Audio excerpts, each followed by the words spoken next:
Study IQ IAS, अब तैयारी हुई अफोर्डेबल। नगोर्नो कराबाख आर्मेनिया और अजरबैजान के बीच करीब 3 डेकेड से चली आ रही कॉन्फ्लिक्ट की वजह, जिस पर कब्जे की लड़ाई में हजारों लोगों की जान चली गई, लाखों लोग बेघर हुए।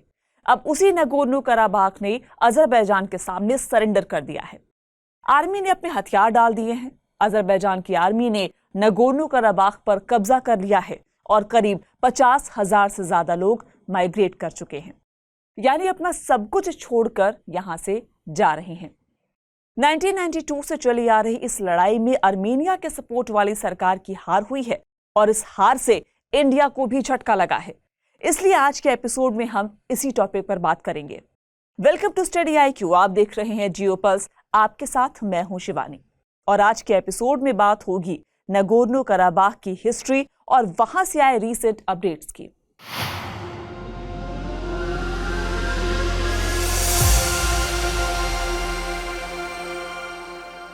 सबसे पहले आप ये झगड़ा समझिए। ब्लैक सी और कैस्पियन सी के बीच साउथ काकेशस का रीजन है, जहां 2 कंट्रीज हैं, आर्मेनिया और अजरबैजान। दोनों नेबर कंट्रीज हैं, एकदम इंडिया और पाकिस्तान की तरह। इन दोनों कंट्रीज के बीच एक टेरिटरी है नगोर्नो कराबाख का, जो इन दोनों देशों के बीच लंबे समय से चली आ रही कॉन्फ्लिक्ट की जड़ है। दरअसल आज का आर्मेनिया और अजरबैजान जिस रीजन में स्थित है, वो एक तरीके से रशियन, ऑटोमन और पर्शियन एम्पायर का मीटिंग पॉइंट है। फर्स्ट वर्ल्ड वॉर के बाद रशियन एम्पायर कोलैप्स हुआ तो 1918 में आर्मेनिया और अजरबैजान नए देश बने। क्रिश्चियन मेजॉरिटी वाला आर्मेनिया और मुस्लिम मेजॉरिटी वाला अजरबैजान। हालांकि 1920 और 21 तक दोनों देशों को स्टालिन ने सोवियत यूनियन में शामिल करा लिया और USSR ने दोनों के बीच एक बॉर्डर तय कर दिया। USSR ने नगोर्नो कराबाख के इलाके को अजरबैजान को दे दिया। मैप पर आर्मेनिया और अजरबैजान के बॉर्डर के पास आपको नगोर्नो कराबाख दिख रहा होगा। ये माउंटेनियस रीजन है। दोनों ही कंट्रीज इसे अपने नेशनल हिस्ट्री और आइडेंटिटी के सेंटर के तौर पर दिखाती हैं। हालांकि यहाँ पॉपुलेशन मेजॉरिटी आर्मेनियंस की थी और वो अजरबैजान के साथ जाना नहीं चाहते थे। ना ही आर्मेनिया नगोर्नो कराबाख को अजरबैजान के साथ जाने देना चाहते थे। इस तरह से दोनों देशों के बीच नगोर्नो कराबाख को लेकर कॉन्फ्लिक्ट शुरू हुआ। उस आर्मेनिया ने इस डिसीजन का विरोध किया तो 1923 में स्टालिन ने नगोर्नो कराबाख को ऑटोनोमस टेरिटरी बना दिया। हालांकि ये रहा अजरबैजान की ही बाउंड्री में। नगोर्नो कराबाख भले ही अजरबैजान की एक ऑटोनोमस टेरिटरी थी, लेकिन इसमें रहने वाले 90% से ज्यादा लोग आर्मेनियंस थे। इसलिए ऑटोनोमस टेरिटरी घोषित होने के बाद भी आर्मेनिया और अजरबैजान के बीच कॉन्फ्लिक्ट चलता रहा। लेकिन जब तक सोवियत यूनियन मजबूत रहा, तब तक इस कॉन्फ्लिक्ट ने वॉर का रूप नहीं लिया। 1985 तक ये क्लियर हो गया था कि अब सोवियत यूनियन ज्यादा दिन नहीं चलने वाला, तो आर्मेनिया और अजरबैजान दोनों ने अपनी अपनी आजादी के लिए कोशिश करना शुरू कर दिया। 1988 में नगोर्नो कराबाख की असेंबली ने एक रेजोल्यूशन पास किया, जिसमें ऑटोनोमस स्टेटस को खत्म कर आर्मेनिया से मिलने की बात कही गई। ये अजरबैजान के लिए एक बड़ा झटका था। सोवियत यूनियन कोलैप्स होने के बाद 1991 में आर्मेनिया और अजरबैजान दोनों आजाद हुए और 1992 में दोनों आपस में भिड़ गए। युद्ध शुरू हो गया जो करीब 2 साल तक चला। इसमें 30,000 से ज्यादा लोगों की मौत हुई। इस वॉर में आर्मेनिया ने नगोर्नो कराबाख के काफी हिस्से पर कब्जा कर लिया। 1994 में रशिया ने इंटरफेयर किया और सीज फायर हुआ। तय हुआ कि जिसके पास जो इलाका है वो उसके पास ही रहेगा।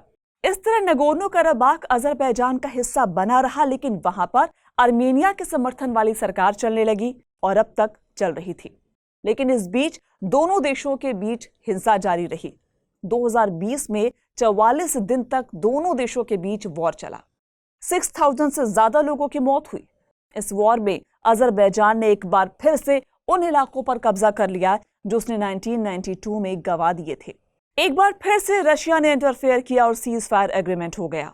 अब आर्मेनिया का control smaller part of region तक ही रह गया था, जिसके बाद नगोर्नो कराबाख में रशियन पीस कीपर्स को डिप्लॉय किया और नगोर्नो कराबाख की सिक्योरिटी इन्हीं पीस कीपर्स को दी गई। फिर पिछले साल यानी सितंबर 2022 में आर्मेनिया और अजरबैजान आपस में फिर से भिड़ गए। इसमें भी दर्जनों लोगों की मौत हो गई थी। फिर आई 19 सितंबर 2023 की तारीख। अब अजरबैजान ने नगोर्नो कराबाख में आर्मी उतार दी। मीडिया रिपोर्ट्स के मुताबिक 32 लोगों की मौत हुई और 200 से ज्यादा लोग घायल हो गए। आर्मेनिया के सपोर्ट वाली सरकार ने सरेंडर कर दिया, जिसके बाद करीब 50,000 लोग ये रीजन छोड़कर जा चुके हैं। लेकिन कहानी केवल इतनी ही नहीं है। इन दोनों देशों की लड़ाई के पीछे कई और देश भी हैं। इसमें रशिया और तुर्की का नाम प्रमुख है। रशिया आर्मेनिया को सपोर्ट कर रहा था, जबकि अजरबैजान को तुर्की सपोर्ट कर रहा था। यहां तुर्की की बात करना जरूरी है क्योंकि इसका एक सिरा इंडिया से भी जुड़ता है। तुर्की और अजरबैजान के बीच हिस्टोरिकल और कल्चरल रिलेशन रहा है। अजरबैजान पाइपलाइंस के जरिए तुर्की को क्रूड ऑयल और नेचुरल गैस सप्लाई करता है। ये पाइपलाइंस आर्मेनिया अजरबैजान बॉर्डर के साथ साथ कॉन्फ्लिक्ट एरिया से भी होकर गुजरती है। इसलिए तुर्की हमेशा अजरबैजान के साथ खड़ा रहता है। तुर्की के सपोर्ट ने 2020 वॉर जीतने में अजरबैजान की काफी मदद की। तुर्की ने अजरबैजान को F-16 फाइटर जेट और टर्किश मेड बेराकतर ड्रोन्स दिए, जिसने 2020 में अजरबैजान की खूब मदद की। तुर्की और अजरबैजान ने 2021 में एक डिफेंस डील भी की थी। साथ ही एक तीसरे इस्लामिक कंट्री पाकिस्तान के साथ मिलकर एक ज्वाइंट मिलिट्री एक्सरसाइज 3 ब्रदर्स भी किया। यानी पाकिस्तान भी अजरबैजान के ही साइड है। तो सवाल ये भी है कि भारत कहाँ है? भारत के अजरबैजान और आर्मेनिया दोनों के साथ ही अच्छे रिलेशंस हैं, लेकिन आर्मेनिया के साथ रिलेशन थोड़े ज्यादा अच्छे हैं। एक वजह तो यही है कि तुर्की और पाकिस्तान दोनों ही अजरबैजान के साथ हैं। तुर्की और पाकिस्तान इन दोनों देशों का मिजाज भारत को लेकर ठीक नहीं रहा है। तुर्की के अलावा पाकिस्तान ने भी अजरबैजान को हथियार बेचे हैं। साथ ही कश्मीर को लेकर भी तुर्की और अजरबैजान का स्टैंड पाकिस्तान के पक्ष में रहा है। तुर्की के प्रेसिडेंट एर्दोगान कश्मीर से 370 हटाए जाने पर काफी हार्ड कमेंट्स भी कर चुके हैं।